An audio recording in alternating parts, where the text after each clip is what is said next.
शेखर, मेरे mummy papa ने ना मुझे बचपन से ना बहुत स्ट्रगल करके पढ़ाया लिखाया है। उन्होंने मुझे पढ़ाने तक के लिए उधार लिया, और आज जब उनको मेरी ज़रूरत है तो मैं उनका हाथ कैसे छोड़ दूँ। देखो, मेरे भाई आज वो अपनी जिम्मेदारी नहीं निभा रहा है, तो ऐसा तो नहीं है ना कि मैं भी अपनी जिम्मेदारी से पीछे हट जाऊँ। ये जिम्मेदारी मेरी है कि मैं अपने मम्मी पापा को अपने साथ रखूँ, उनको सारी वो खुशियाँ दूँ जो उन्होंने उस टाइम में मुझे दी थी जब मैं छोटी थी।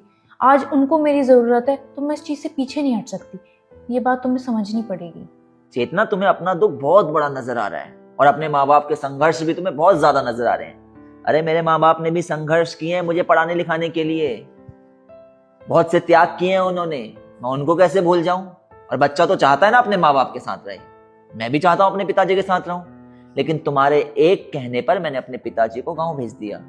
मेरा मन थोड़ी ना था कि मैं यहाँ रहूं और मेरे पिताजी गाँव में रहे, लेकिन हाँ, मजबूर हो गया था मैं। अब मजबूरी के चलते जब मैंने अपने पिताजी को गाँव भेज दिया तो मैं तुम्हारी क्यों सुनूं। मतलब तुम्हारे माँ बाप की केयर भी हो, उनकी बात भी सुनी जाए, उन्हें हम अपने घर में भी रखें, और मेरे माँ बाप खुद के घर में ही नहीं रह सकते। ये तो वही बात होगी ना, चिट भी मेरी पट भी मेरी। पर शेखर, मेरी जिम्मेदारी का क्या? तुम्हारे भाई की जिम्मेदारी है तुम्हारे माँ बाप, मेरी जिम्मेदारी थोड़ी ना है। तुम्हें तो माँ बाप दोनों का प्यार मिला, लेकिन मेरी माँ तब मुझे छोड़ के चले गई थी जब मैं 5th क्लास में था।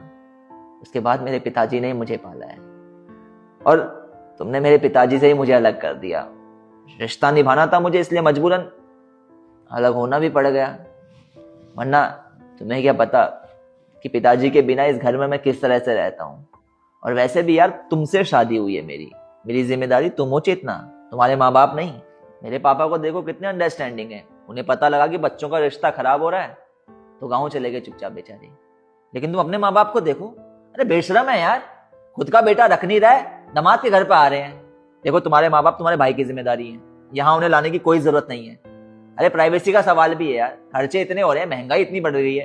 अपने भाई से बोलो कि अपनी जिम्मेदारी को संभाले, अगर नहीं संभाल सकता तो अपने माँ बाप से बोलो कि जाके कहीं भी रहें, वृद्धाश्रम में रहें, या फिर जहां उन्हें रहना है, किसी रिश्तेदार के वहां रहना है वहां रह लें, लेकिन यहाँ पर आकर हमारे ऊपर बोझ ना बने, हमें नहीं चाहिए वो। यार शेखर, मैंने अभी तो तुम्हें बताया मेरे भाई नहीं रख पा रहा है उनको, मेरी भाभी नहीं एडजस्ट कर पा रही है उनके साथ। अब तुम ये बात भी समझने के लिए तैयार नहीं हो तो मैं क्या करूं यार, ये तुम्हारे बनाए हुए रूल्स हैं। जब तुमने मेरे माँ बाप को नहीं रखा तो मैं तुम्हारे माँ बाप को क्यों रखूं। रूल्स तो रूल्स होते हैं और सबके लिए बराबर होते हैं, तुम्हारे लिए अलग मेरे लिए अलग थोड़े ना हो जाएंगे। इसलिए मेरा दिमाग खराब मत करो। अब मैंने तुमसे बोल दिया है और ये मेरा फाइनल डिसीजन है कि तुम्हारे माँ बाप यहाँ नहीं रह सकते हैं, मतलब नहीं रह सकते हैं। शेखर, मेरे भाई की से पहले तुम्हारी माँ की कसम है, जो इस वीडियो को एक लाइक और सब्सक्राइब करेगा उसकी ही माँ बचेगी। शादी 4 साल पहले हुई थी, तो 4 साल उन्होंने अपने पास रखा। अब 4